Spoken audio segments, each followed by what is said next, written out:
37절에 보면 자기가 하나님의 그리스도도 자신도 구원의 보라지가 나오는데 군인들과 유대인들이 여기에서 하늘로부터의 표적을 구하고 있습니다.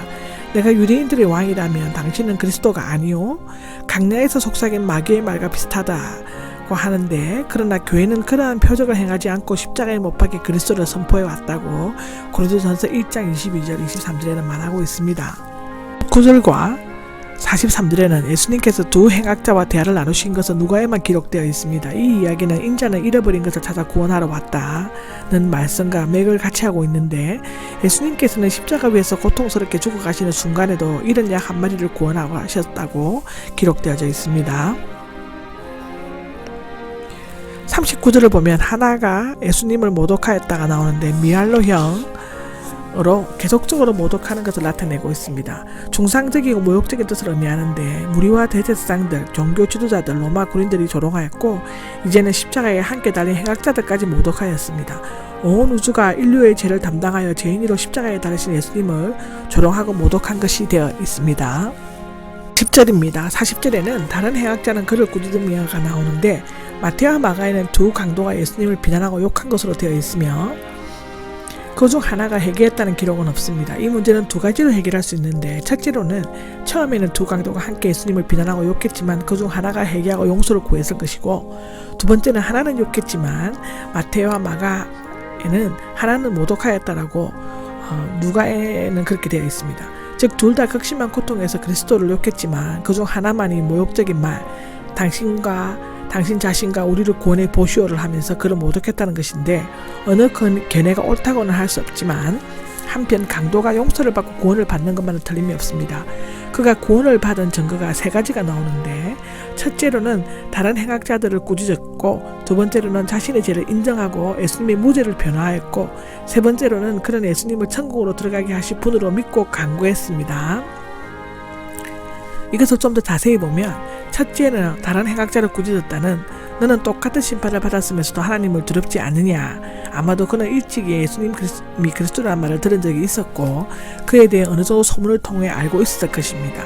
더욱이 그는 자기를 십자가에 못 박는 자들을 용서해 주십시오라고 기도하는 음성을 들을 수 있었습니다. 비로소 그는 참된 인간성이 되살아나기 시작했죠. 두 번째로는 자신의 죄를 인정하고 예수님의 무죄를 변호했다는데, 대개 흉악범들은 사형을 당하면서도 결코 자신의 죄를 누이치거나 인정하려 하지 않는다고 합니다. 이 사람은 자신의 죄를 인정했을 뿐만 아니라 모두가 예수님의 죄인이라고 할 때 무죄임을 변호하였습니다. 세 번째로는 그는 예수님을 천국으로 들어가게 하실 분으로 믿고 간구했는데, 이 사람은 지식도 불완전했고 간구의 내용도 불충분했습니다.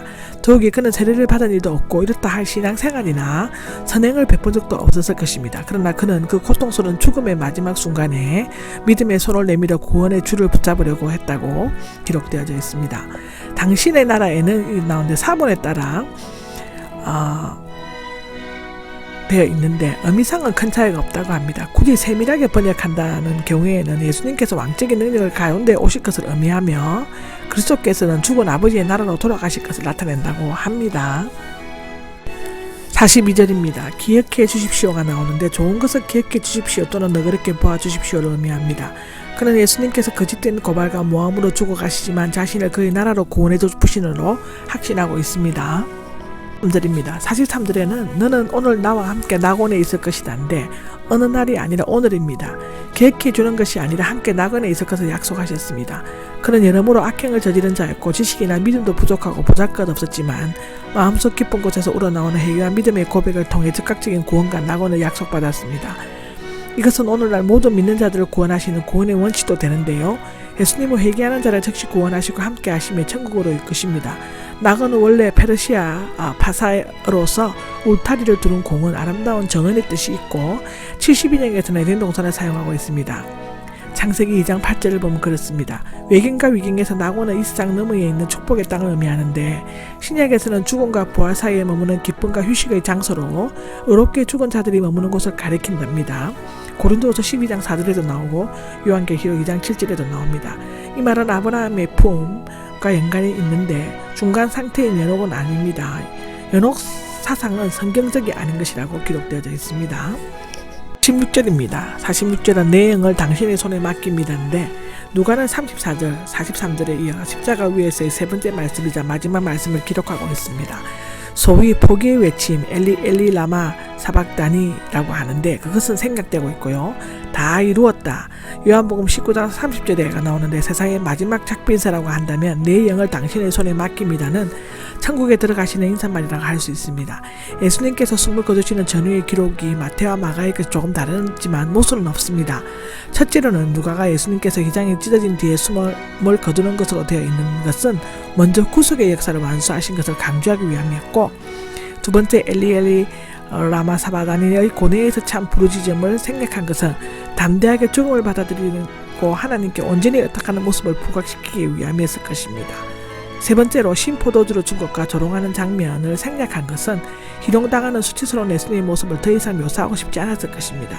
숨을 거두셨던데 마지막 숨을 내쉬는 숨을 거두었다를 의미하며 매우 분명하고도 간결하게 표현되어 있다고 성경은 말하고 있습니다. 47장에는 백부장이 나옵니다.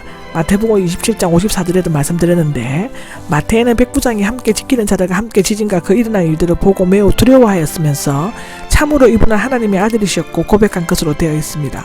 여기에서는 하나님께 영광을 돌리면서 이분은 참으로 의로우신 분이셨다고 말하고 있습니다. 하나님께 영광을 돌렸다는 것은 누가복음의 핵심 구절로 8번 나오는데요. 신약성경 특히 누가의 저자들에게는 로마 백부장들의 호의적인 언급이 되어져 있는데 당시 백부장들은 군대 안에서 훌륭한 인품을 지니고 있었던 것으로 알려지고 있습니다. 48절입니다. 구경하러 들어갔다가 나오는데 누가에만 나오고 있습니다.